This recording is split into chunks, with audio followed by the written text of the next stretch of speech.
I see the leaf blower. Can you not? Why would you use a leaf blower in a windstorm? Like, that seems counterintuitive. City life, am I right? Hey everyone, and welcome back to my channel. I apologize in advance for the audio today. I don't know why every plane is flying today. There's like a leaf blower going on outside, and there's also this like rainstorm, windstorm going on. Things are flapping around on everybody's balconies, so that's great. As you've probably seen from the title already, today we are going to be talking about a topic that's near and dear to my heart: shopping at Costco. This video comes as a recent request from some of my friends, but actually when I went back to look at a list of topics for videos that I had made years ago that I never got around to, this was on it, and now I am ready to make this video for you. So a little bit about my relationship with Costco. I grew up shopping there with my parents. We would go there like once a week maybe, and my mom would sometimes refer it to as our second home. There were times growing up when we were looking for where to live, either like renting or buying, where they would factor in how far the place was from Costco as part of their decision making. Why did we love it so much? Similar to the reason that everybody loves it, for the epic deals that they have. I grew up in an immigrant family that didn't have a lot of money. Combining the need to be resourceful with the frugality that they derived from the culture that they came from, Costco represented sort of like a haven or a mecca that people would flock to. To this day, is still serving a lot of other people the way it served us back then. I am still very much actively shopping at Costco, not really once a week anymore because I don't have like a huge family to take care of. Is my Costco card 2% cash back on all purchases? And to prove that it's actually mine. Other than just being a pure retail store, they offer tons of other services. Gas, their tire center, they have car washes in some locations, they have a really great pharmacy that has prescriptions for really cheap, as well as flu shots. They actually have pretty cheap flu shots there. And there's a lot of things that they offer that I haven't personally tried out. So things like their vacation packages. They partner with companies to do home improvement projects like custom closets and carpeting and flooring. You can even buy a car from Costco. But enough about all the great things you already probably know. I am here to offer my top 5 tips about shopping smartly at Costco. Number 1, there's a lot of information on the price signs that they have for each item at Costco. First, I'll talk about the price itself. Costco is one of those stores that operates with sort of a pricing code.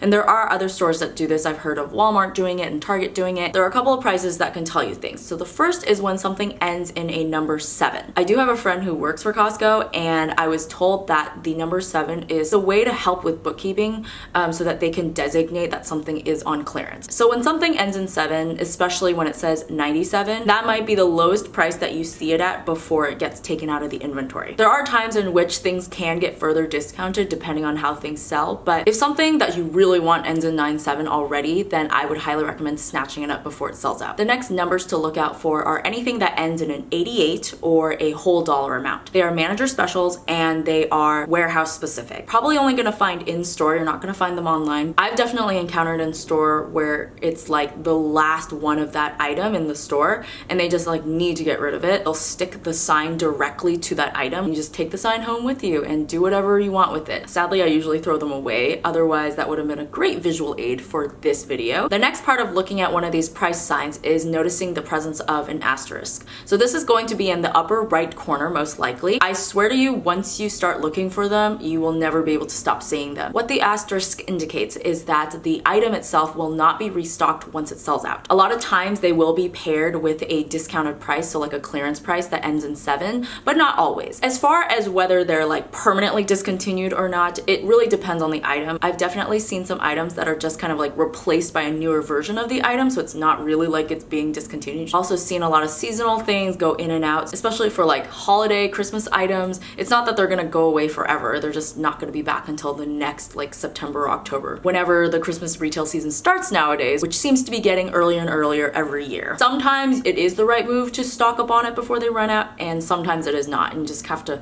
use your own discretion for that. And the last thing I'll say about reading the signs is whenever something is discounted on a promotion, they will always have a date written along with the discount. Helps you know exactly how long the promotion runs for. There are times when a promotion runs for an entire month. There are times when it runs for like 3 days. Knowing when a promotion's gonna end does help with shopping, because say you're in a store and you see an item that's really well discounted discounted, but you're either not sure that you want it or you're considering it for someone else, but you have to like ask them to make sure they want it. If the promotion's gonna go on for like another few weeks, then you know that you can always come back to get it. But if the opposite were true and the promotion was gonna end like the next day, you could probably just get it and return it later. Number 2, coupons. I don't know when Costco started doing coupons, but it's been at least 15, maybe even 20 years. I remember growing up, every month you get the coupon book in the mail and you can excitedly like sit down and go through it, and my parents would like circle things that they knew they were gonna buy. It's very exciting because it's like a sale is happening all year round. They do a good job of having a lot of different categories of products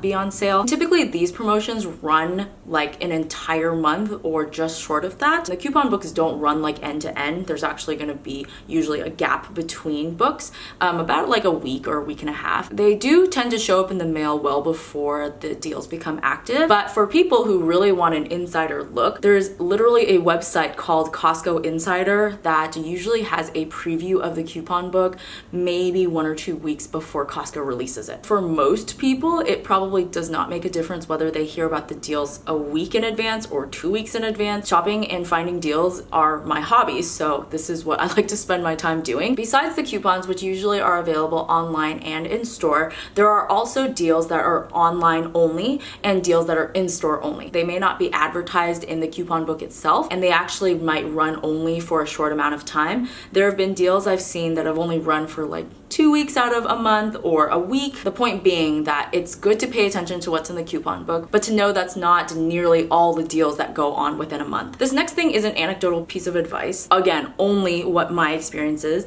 but I have noticed that when they put items either the front of the store or on the end caps of every aisle, so on the ends of every aisle where things are displayed more prominently, I find that those items are there because they're about to be discounted. They'll move them there before the discount starts in anticipation for the discount to start. My rule of thumb for myself is to avoid buying those items that are featured in those areas until I see them discounted. And I'm not saying like only buy things that are discounted, but I'm saying if it's something that you know you're gonna want and you can wait, then it's worth seeing if it does go on discount. Number 3, avoiding the crowds. I'm someone who loves shopping, but despite enjoying being an in-store shopper, I still dislike crowds just as much as anyone. I hate being in like a sea of carts and not being able to navigate around. Even looking for parking can be an emotional journey. I know that happens at Trader Joe's, so why not at Costco? In my experience, the busiest times to go are gonna be anytime during the weekend, so Saturday and Sunday, and also around any meal times during the week. One of the reasons being, obviously, that's when people get off work or they're able to take their lunch hour, but I think the other reason is actually because that's when they tend to serve samples throughout the store. I think they slow down people's pace of shopping, which I think is the point,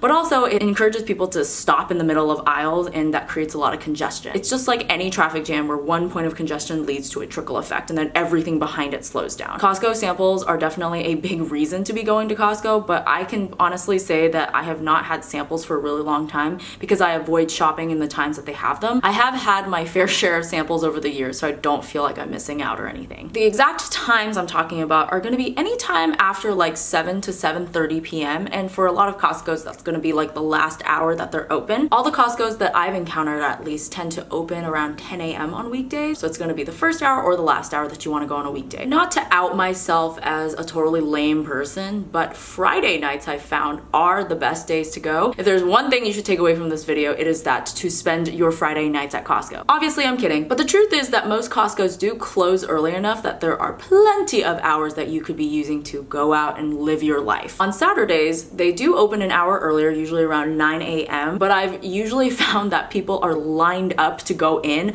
like ready with their carts. If you want to avoid crowds, that seems like not actually the time to do it. And the other big time where the store tends to be a little emptier are big sporting events. So these can be local, these could be national. I have been one to go to Costco during the Super Bowl because that is a great time to go, especially during the first half. If you didn't want to miss the halftime show and you wanted to know how it all ended, which I think is the most important part of a game, but if you went like 15 minutes to half an hour in, you could be out with plenty of time to get to wherever you need to go to watch the halftime. I will make a note that if you decide to go in the hours leading up to the game, it is absolute mayhem. Like, do not go during those hours. That's everybody who who last minute needs things for their Super Bowl party or is just grabbing something to bring to the Super Bowl party they're going to, yeah, just avoid. And also it's Sunday, so it's already busy. For people who are unwillingly there or just really need to watch all of the game, there is a whole section right when you walk into any store that has all the big screen TVs that they sell, and they usually are playing the game. And there's usually this horde there, and I'm not being sexist,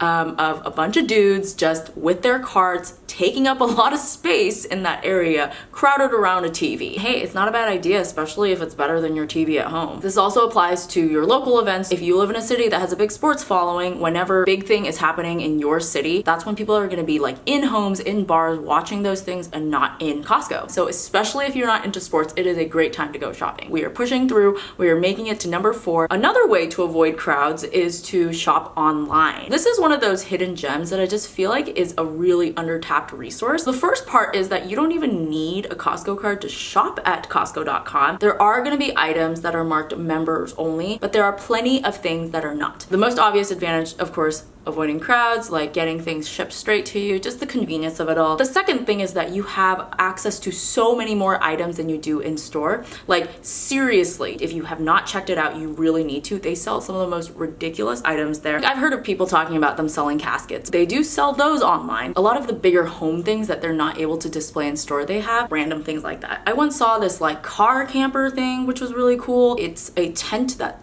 sits on top of your car so that you don't have to be sleeping on the ground, but it's still like more portable than having a trailer. One of the great things that I like about Costco is that they include shipping in the price of basically like 99% of their items. The price that you see is the price that you pay, you know, plus tax. You're not like needing to meet a shipping minimum to get free shipping. I think that helps people make smart shopping decisions instead of having to order like 5 things and returning 4 of them because you only wanted that one item. People can just order one item and avoid returning. The return line is something that can get really congested too, especially on the weekends. Anything you order online still applies under Costco's very generous return policy. So you can be returning things that I don't even think there's like a time limit to when they can take things. I've had items that I, for some reason, held onto and didn't use for many, many months and then just decided, you know what, I'm gonna try to return this. And they accept it all the time. The site is fairly straightforward, just like your standard retail site, but there are a couple sections I wanted to highlight. If you scroll down on the menu, you'll find these 3 sections. The first one, called While Supplies Last, actually has like a huge collection of all the stuff that's on clearance. You're gonna, again, find a lot of stuff in there that has the price ending in 7 for clearance. And a lot of these things are very deeply discounted. I've seen clothing tops for $5. I've seen shoes for $10. Way more of a selection than you're gonna find in store. The next section is Treasure Hunt. That one, I'm like a little bit more confused at what it actually is. Sometimes there's like these insanely expensive things that are in there, like in the tens of thousands of dollars. I don't use that section a lot. And then the other one is the what's new category. And that's where I like to go every once in a while to see like what's new in stock, because they are adding new things all the time. And a lot of the items that they sell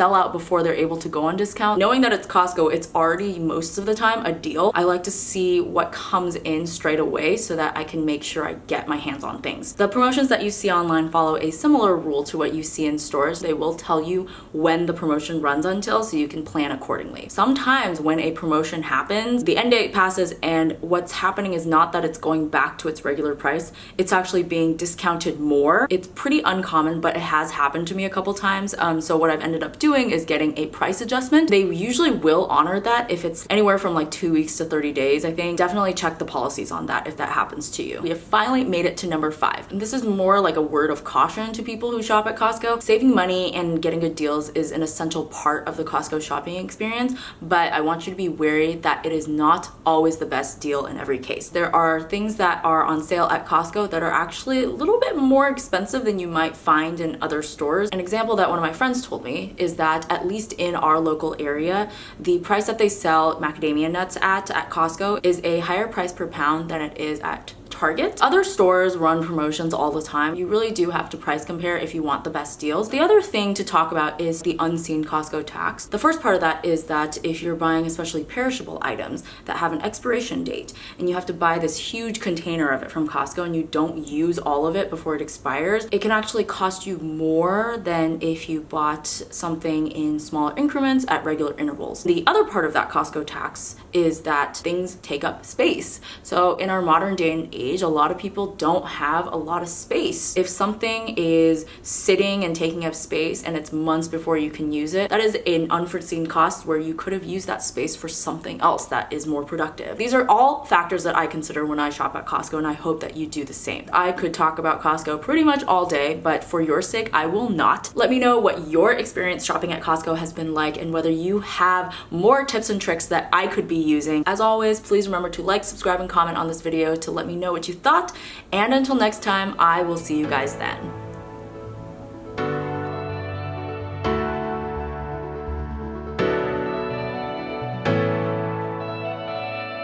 One of my favorite jokes about Costco is the place to be during a zombie apocalypse because it's like completely enclosed with no windows, obviously a ton of food to go through, but the best part is that zombies cannot get in without a Costco card. So take that.